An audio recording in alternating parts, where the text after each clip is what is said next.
So you're wondering, what is Fort Monroe known for? Well, one thing I do know which made us want to come here was that both Abe Lincoln and Robert E. Lee both were here at one point. This is the building that Jefferson Davis, the president of the Confederate States, was confined to. So this is the house that Abraham Lincoln stayed in 1862. Welcome to the channel of the Roving Vets. I'm Bethany. And I'm Rob. And we also have a fur baby Maverick. We have been living the full-time RV life since October of 2020. We're also both Army veterans, which is why we chose the name the Roving Vets. On this episode, I'm going to take a trip with my family to Fort Monroe, Virginia. Rob stayed home on this one. This was filmed in July of 2023, so not quite a year ago, but I lost the SD card, so now you get to see it. Here we go. Starting off this vacation, right? With Lydia under the car. This is so adventurous. Oh. Would this work? Would this work? No. I don't like this at all. Well, we're at Firestone waiting on the car to get fixed now, so just gotta love the hiccups in the road. So one suggestion maybe when you're looking at traveling, going places, well, my dad likes to leave really early every time we go somewhere. I wake up whenever me and Rob are going places to go. But he likes to get on the road early, get it. It is Sunday, it is a good travel day. Problem with that is when you have an issue like this, at 8 o'clock in the morning on a Sunday, there's not a lot open in the South. A lot of places don't open until after church on Sunday because everybody goes to church in the South.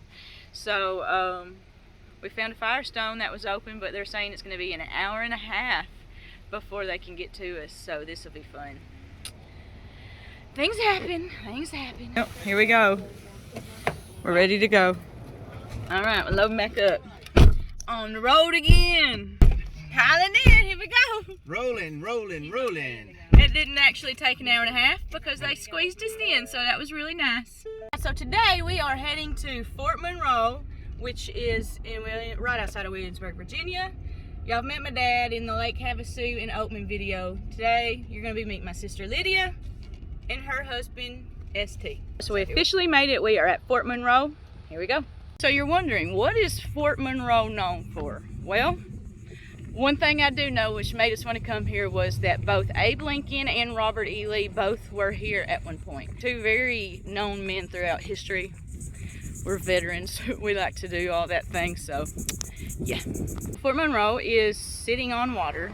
2011 is when they decommissioned this base, so that was the year I was heading to Afghanistan. This might not have been a bad place to get stationed if you were here, right on the water, close to history. Pretty cool. So this is part of the old fort. It's blocked off from the other side. Just walk on the other side. I think it's blocked off, maybe, I don't know why, but it is. But on this side it's open. Oh, this must have been the jail, the brig. You can't go in, it says off limits. But it could be where they kept the armament. These are awfully, they're awfully barricaded to be anything besides a jail. Oh wow. I wonder if this place is one of those places that gets the name for being haunted. Because look how creepy this looks.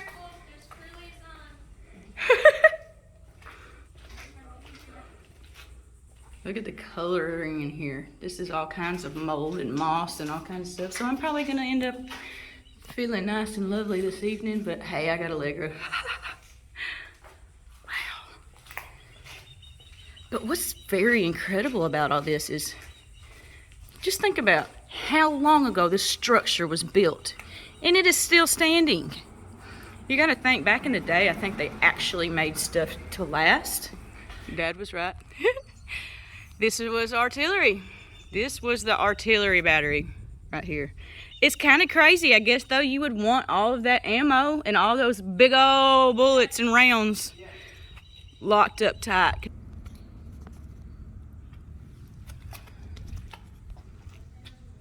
That's what one of the locked rooms looks like, but you know. Right, this is where they did the artillery? Yes. Imagine being the person who had to move that gun up there. That wouldn't be easy.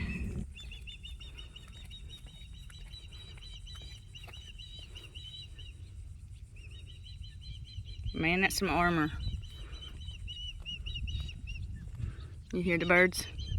Crazy this tree looks. I'm gonna guess while it was forming, the wind was really blowing this way for a long time. Because there's nothing going this way. And it doesn't really look like there's anything cut from it, so I don't know, I just thought it was neat. Y'all know I'm a nerd. This is a cool tree. So ST's not hot, but I made it maybe an hour and my hair's up officially. Yeah, done, up for the rest of the day now. All right, so my brother Randy, I don't think y'all have met him yet. He was artillery and he was in the Army. And I guess this would be his fighting position back in the day. All right, so this is the RV park area. So we're gonna just do a little drive through here real quick. A really cool plaque, look at this one. This is gonna be where you check into your RV park spot if you're doing it here. I forgot to actually take any video in there, but they don't really have a whole lot of Fort Monroe stuff, but they have a couple of things, but they're a lot more expensive than the gift shop would have been. But the gift shop is closed today because a lot of these national parks have decided to start closing on Monday and Tuesday. So yeah, anyway, I got me a necklace. All right, so here's your better drive-through of the RV park. They actually look a lot more spread out than a lot of National Park Service's camps. Well, there was a park here when we came in, and now they're actively pushing it down. Interesting. I hate those birds. Those are the birds I don't like. Them cranes. Hi there. Them old birds are mean.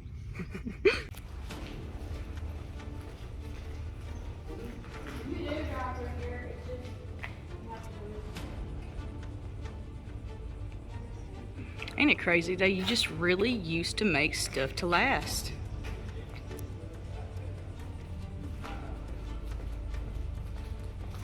We are right outside of Williamsburg, Virginia, just reminding everybody. So this is very history-rich area where America was founded, really. There's a lot of history, US history in Virginia. So this is the house that Abraham Lincoln stayed in 1862. How cool is that? So this is a house that Abraham Lincoln stayed in, but it looks like they're closing it they're trying to preserve it. I don't know if that means they're ever gonna reopen it or not, but I bet he had a hard time getting in this door without ducking. Cause this is how tall I am, and I'm 5'3".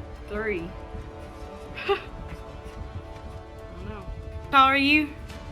You're 6 foot, so Abe Lincoln would about hit his head. Yeah.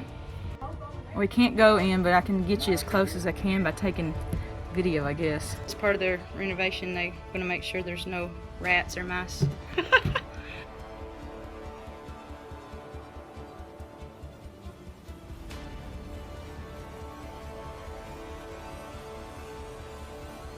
Even though we can't go in here, I can hear they have fans going in there. Look, so I'm trying to shield it as best as I can so you can actually see. This is what it looks like. They have it. I'm not trying to open it because it says that it's closed, so I haven't even pulled the door handle to see because I'm trying to be a good little citizen. This is where Abe Lincoln stayed, and it's kind of cool.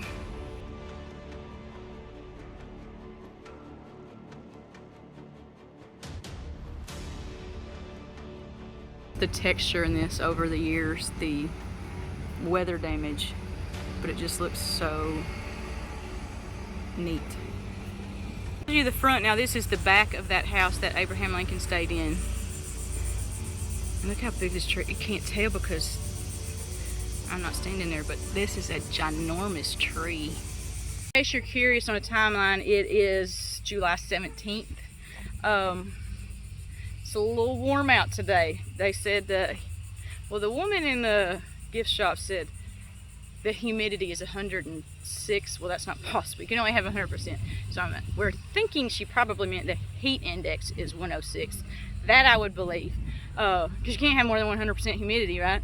So it's very sweaty today. Just know that going. If you're coming here, you're gonna be sweating. Got a sign warning you, hey, this actually used to be a military base. All of these houses used to be soldiers, right? Back in the day. I haven't seen any signs that say if these were officers or not, but I would kind of assume that they probably were, just from the size of them. However, we just talked to a lady who works here, and she said that, because my dad asked, do they sell the houses? How's that work? And she said they are rented. So I guess this is government way of repurposing something they'll never use again and getting a little tax money back. This is another one of the entrances to the fort officially. The other side of this wall over there, you can see that's going to be where the moat is. Listen to all the insects. It's just a massive tree. I'm just sitting here thinking because I'm sweating, right? Like sweating. Spend over a year in Arizona and then come back to the South and you forget what humidity is. But anyway, I was just sitting here thinking as we're walking that when I was in the Army, if we were in the field in this weather, oh man, it was nothing but complaining. Everybody was miserable. Everybody knew everybody was miserable kind of situation. But here we're all out here doing our walking and hiking and not complaining about it. But at the same time, I'm wearing this. And I'm not wearing long sleeves, long pants, boots, and a hat with battle gear on. So there's kind of a little bit of a difference there, I guess. But I was just thinking, like, I used to complain about this weather, and now I'm out here on my own. But I can wear what I want now. This is a huge magnolia tree. Oh my goodness. I could not even wrap my arms halfway around this. I know you can't actually see the size of it. Look at these little, what are these little ball things on it? Well, I'm trying to figure out what those little balls are. Like, what is this? I don't know that I've seen a tree like this. I don't ever look tall a day in my life, but look at this. I'm almost touching the ceiling I am touching the ceiling. That never happens. Went to the pet cemetery area then?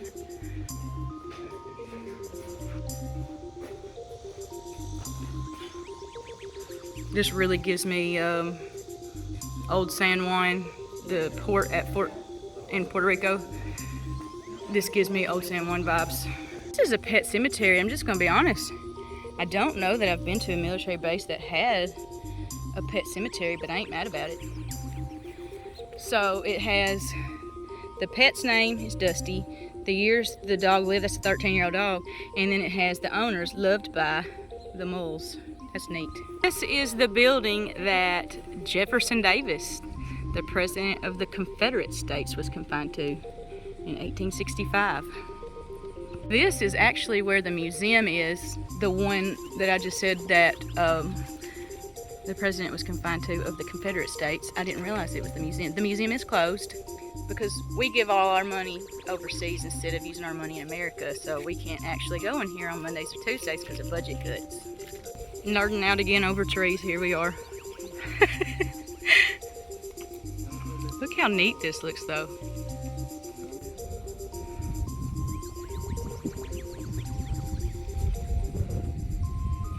As far as people with mobility issues, Fort Monroe, a lot of it is going to be out of your reach. Look at this. You could roll a handicap accessible device up here, but it's not going to be easy. It's very steep roll. So if you're coming here, just know there are going to be some places here that you won't be able to actually see everything. But hey, that's what I'm here for, right? Would be where the chapel was both, and it looks like now they have the Boy Scouts meet here, which doesn't really shock me because there are a lot of things that the Boy Scouts do with military.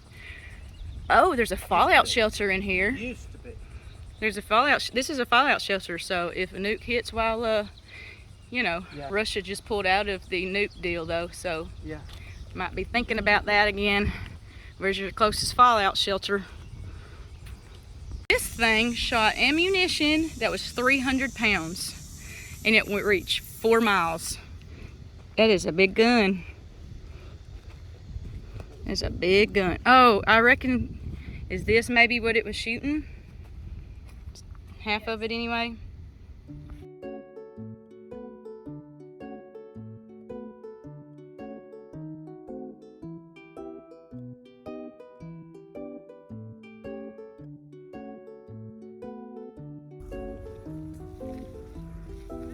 Be careful, little buddy.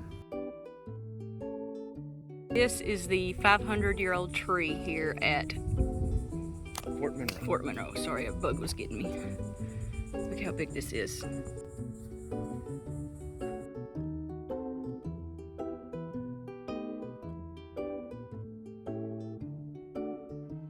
Fort Monroe is one of the few Union bases during that time here, in the South, should I say.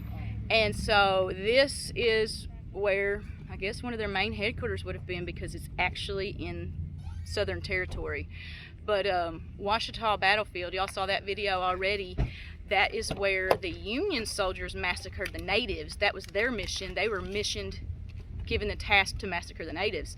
Well, this is the place that the Union soldiers were fighting against the Confederates for slavery, or against slavery. So a lot of history in the Civil War that a lot of people don't talk about, but there's some more. My trip to Fort Monroe with part of my family was actually a really fun and historical learning experience, and we all actually really enjoyed it. My sister and her husband are both teachers, so it was, nice for them to see some of history firsthand. Fort Monroe is very rich in history. We could have actually spent more time here, but man, it was humid. Some of the history involving Fort Monroe comes all the way down from the American Indian presence, aka Native Americans, down to Captain John Smith's journey, the arrival of the first enslaved Africans, actually. It seems like the older we get, the more we, kind of jumble our timelines and just don't remember when everything happened in U.S. history.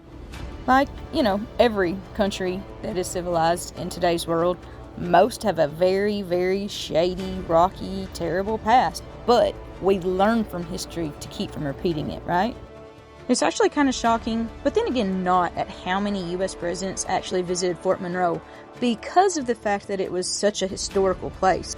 Aside from Abraham Lincoln, Andrew Jackson, John Tyler, Millard Fillmore, Ulysses S. Grant, Rutherford B. Hayes, James A. Garfield, Theodore Roosevelt, William Howard Taft, Woodrow Wilson, Herbert Hoover, Franklin D. Roosevelt, Dwight Eisenhower, and Harry S. Truman all visited Fort Monroe. Located in Hampton, Virginia, it's about 30 minutes from Norfolk, Virginia, which most people have heard of. It's about 20 minutes from Langley Air Base and about 45 minutes from Virginia Beach, which we did go to Virginia Beach, and you'll see that on a different episode. We were actually staying in Williamsburg, and it was about a 40-minute drive for us. Well, that's about all I know to say left at Fort Monroe, so I'm going to leave you to the pictures, and we'll catch you next episode. Until next time, y'all.